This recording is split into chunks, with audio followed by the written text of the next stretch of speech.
Ethan Caldwell lived a life most people only dreamed of. As the only son of billionaire Richard Caldwell, he had fast cars, designer clothes, and the kind of freedom that came with never knowing what a bill looked like.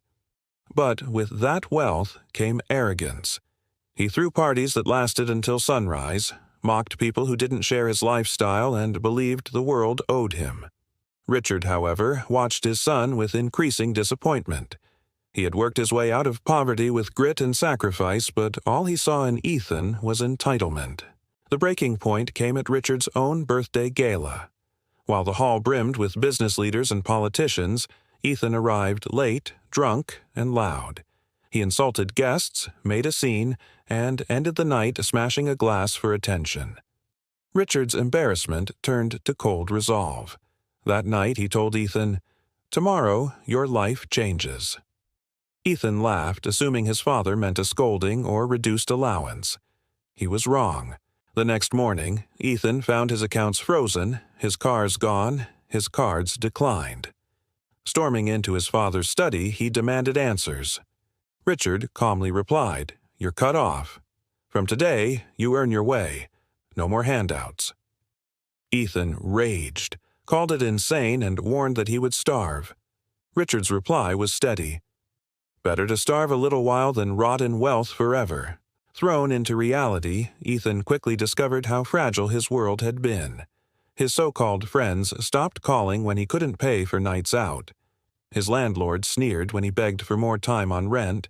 He traded a luxury watch for groceries, stood humiliated at counters when his cards declined, and felt hunger for the first time. Looking for work, he was turned down again and again. No resume, no experience, no skills. The boy who once looked down on waiters now couldn't qualify as one.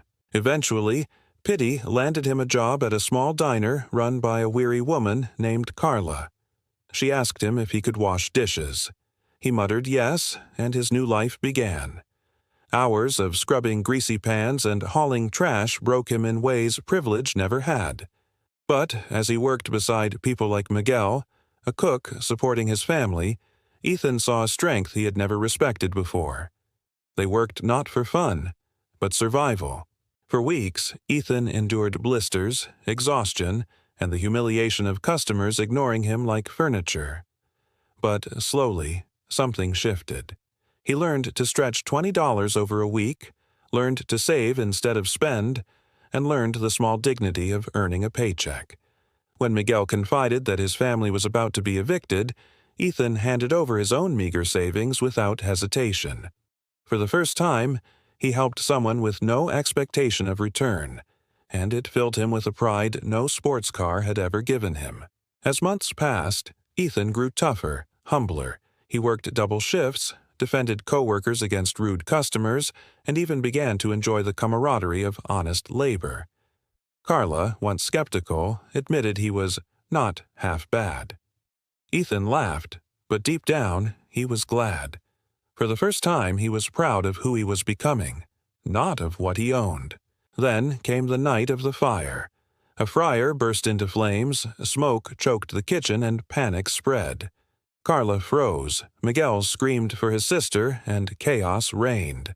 Ethan didn't think. He grabbed an extinguisher, guided terrified customers out, and hauled Miguel's sister through the back. By the time firefighters arrived, he was covered in soot, coughing from smoke, but alive. Carla told him, with tears in her eyes, "You saved lives tonight." And Ethan realized he had acted not for money, not for reputation, but because it was right. Weeks later, as the diner struggled to recover, Ethan's phone buzzed with a name he hadn't seen in months. Dad. His stomach twisted, but he answered. Richard's voice was calm. "Come home. We need to talk." The mansion loomed as he returned, a world he once ruled but now felt foreign to. Marcus, the old butler, greeted him softly.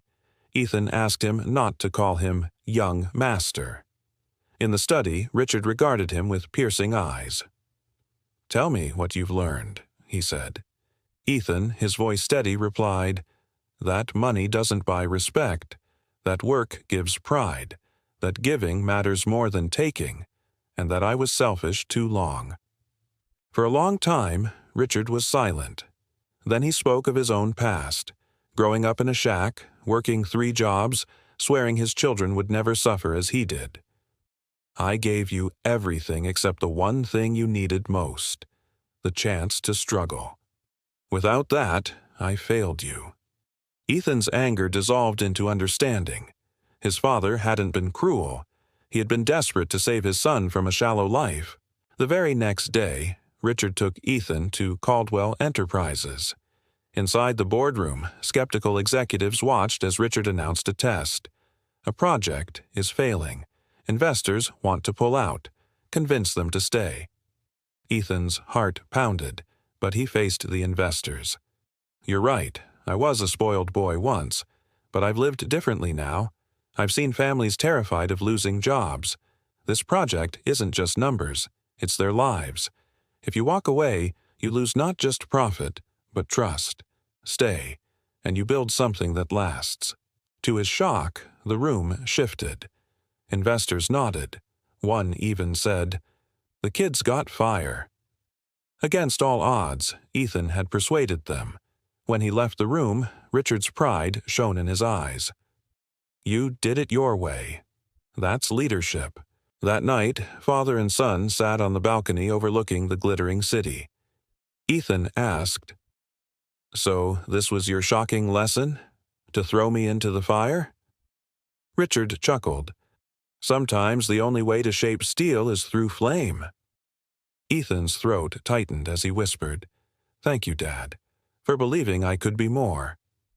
Richard placed a hand on his shoulder. "No, son. Thank you for proving me right." Ethan no longer saw the Caldwell mansion as a playground of luxury, but as a foundation to do good. He vowed to use his privilege not for empty indulgence, but to build opportunities for others like Miguel, like Carla, like the workers who needed a chance. The spoiled boy was gone. In his place stood a man forged by struggle, tempered by humility, and ready to lead not through entitlement, but through empathy and strength. And in his father's eyes, that was worth more than any fortune.